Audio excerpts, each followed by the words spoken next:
आइए इस क्वेश्चन को देखते हैं। ये क्वेश्चन एक सेकंड क्वेश्चन है असाइनमेंट प्रॉब्लम का।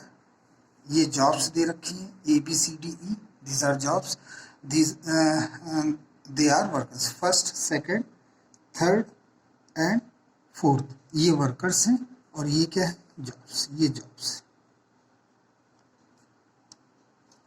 ये जॉब और ये है आपके वर्कर। ये जो दे रखे 10, 5, 13, 15 ये आवर्स दे रखे हैं। फर्स्ट जॉब पर अगर ए जॉब पर फर्स्ट वर्कर को भेजेंगे तो 10 आवर्स लगेंगे, ए जॉब पर सेकंड वर्कर को भेजेंगे 5 आवर्स लगेंगे, ए जॉब पर थर्ड वर्कर को भेजेंगे तो 13 आवर्स। ये इस तरह से टेबल को जनरेट किया गया है। सबसे पहला रूल हंगेरियन मेथड का कि हम रिवाइज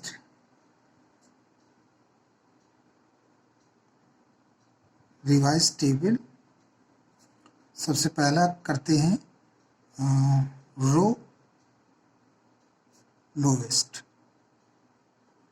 रो में सबसे मिनिमम वैल्यू हम देखेंगे तो इस रो में सबसे मिनिमम वैल्यू कितनी है, 5। तो इस 5 की वजह से हम सबसे पहले तो ये जॉब्स को फिर से हमें लिखना पड़ेगा। तो ये A, B, C, D और E, और ये फर्स्ट, ये सेकंड, ये थर्ड, ये फोर्थ और ये फिफ्थ।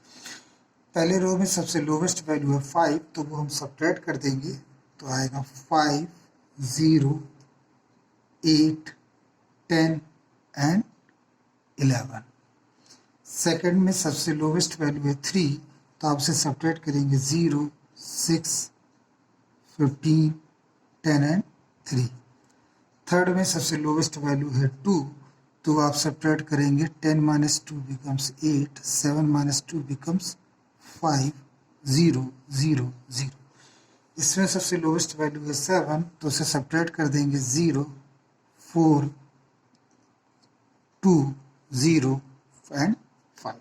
और लास्ट में सबसे लोवेस्ट वैल्यू रो में है वो है 4, तो आप सब्ट्रैक्ट करेंगे तो यह आ जाएगा 3, 5, 6, 0 एंड 8। ये बहुत ही सिंपल टेबल है, बहुत ही आसानी से आप इसे बना सकते हैं। There is nothing worried about it.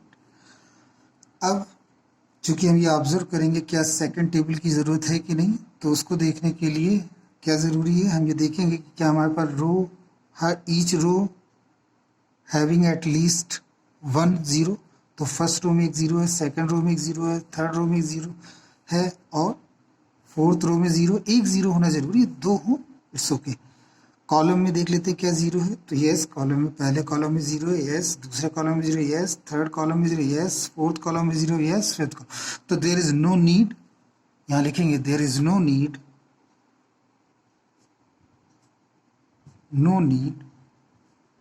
To go step 2। क्यों स्टेप 2 में हम तब जाते हैं जब हमारे पास कॉलम में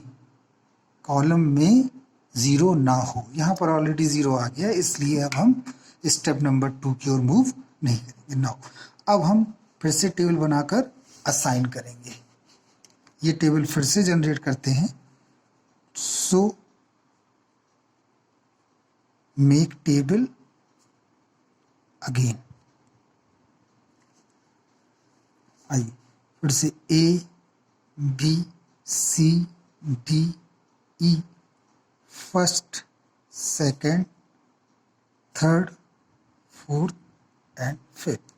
यहाँ लिखेंगे 5, 0, 8, 10, 11, 0, 6, 15, 10, 3, 8, 5, 0, 0, 0, 0, 4, 2, 0, 5, 3, 5, 6, 0 and 8. This is the table we have made. Now rule वही पुराने हमारे रूल जिनको हमने पहले एक बार लिखा रखा था। इन रूल्स को आपको अलग नोट कर लेना है, तभी आप इसे बड़ी आसानी से कर। लिखा first sign the unassigned row. Sign का मतलब टिक करना है। तो सबसे पहले तो हमें असाइन करना होगा। अगर असाइन हो जाता है आसानी से तो टिक की जरूरत नहीं है। तो देखेंगे यूनिक जीरो कौन सा है। Yes, this is unique zero, we assigned it. ठीक, अब इस रो में कॉलम में कोई जीरो है नहीं है। क्या रो में कोई जीरो है नहीं है। अब single unique zero, yes we got it. Again इसमें कोई जीरो है, yes we cancel it. Third row में 3 जीरो हैं, यूनिक जीरो नहीं है। फोर्थ रो में यूनिक जीरो नहीं है, क्यों, ये जीरो है लेकिन आफ्टर कैंसिलेशन के बाद नहीं लेंगे, we can take it. Fourth में फिर हमें, फिफ्थ में फिर हमें यूनिक जीरो मिला, yes we assigned it, so we cancel it. Again we move for column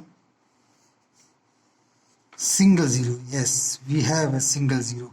single zero जैसे हम इसे लेंगे तुरंत हम ये देखेंगे क्या रो में कोई जीरो है, यस ये जीरो मिला, इसलिए इसे हमें क्रॉस करना पड़ेगा।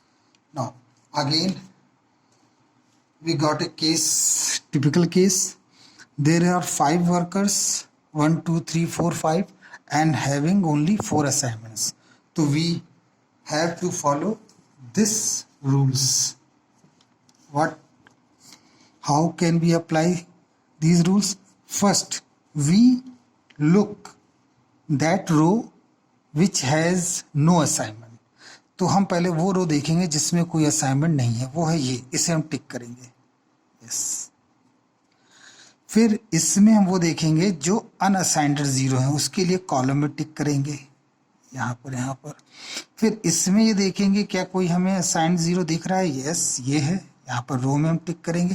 फिर इसमें हम देखेंगे कोई असाइंड जीरो, यस हम उसके लिए रो में टिक करेंगे। अब बारी आती है लाइन ड्रॉ करने की, तो लाइन हम ड्रॉ उस रो में करते हैं जो टिक नहीं है, तो ये सबसे पहली एक लाइन हो गई, फिर ये दूसरी लाइन हो गई। कॉलम में उसमें टिक करते, उसमें लाइन ड्रॉ करते हैं जिसमें ऑलरेडी टिक्ड है, ये और ये। अब आप देखिए कि ओपन वैल्यू कौन सी है, तो ओपन वैल्यू है 6 15 3 4 2 5 5 6 8।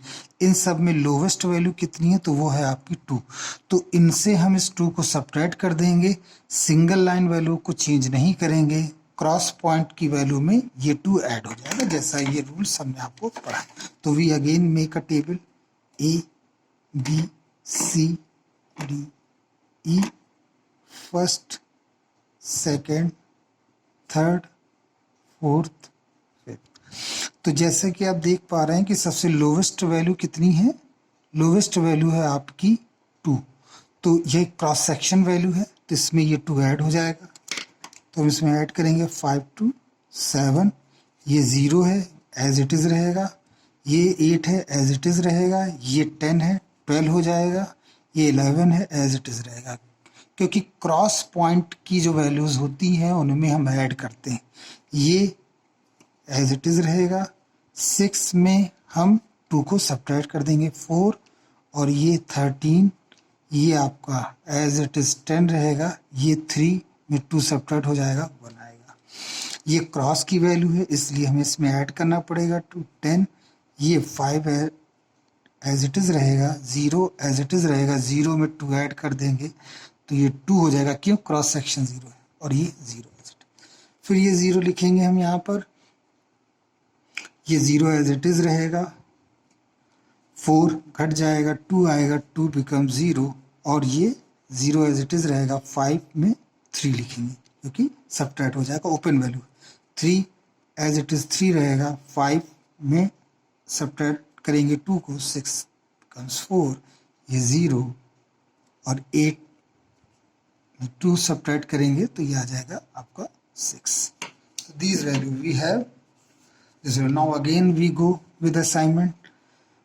We again select single unique zero. Yes, we have a single unique zero in first row. We assigned it. There is no other zero in column and row. Now second single unique zero, we got it, but we cancel this zero. क्यों, क्योंकि corresponding column और corresponding रो में अगर 0 आएगा तो उसे हमें cancel करना पड़ेगा आफ्टर असाइनमेंट।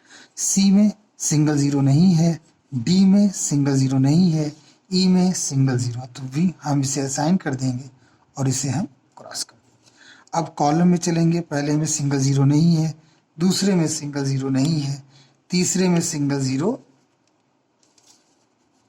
एक सेकेंड, ये आपका, हाँ ठीक है, यस, इसमें सिंगल ज़ीरो नहीं है, इसमें सिंगल ज़ीरो नहीं है, लेकिन इसमें आपको सिंगल ज़ीरो मिल रहा है, तो हम इसे असाइन कर देंगे।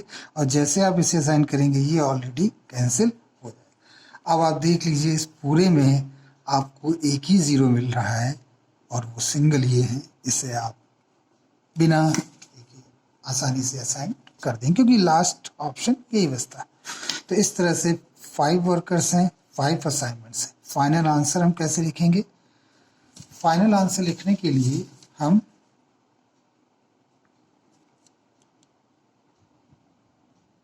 सबसे पहले लिखते हैं वर्कर,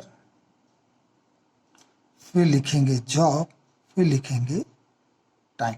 वर्कर फर्स्ट, फिर सेकंड, फिर थर्ड, फिर फोर्थ और फिर फिफ्थ।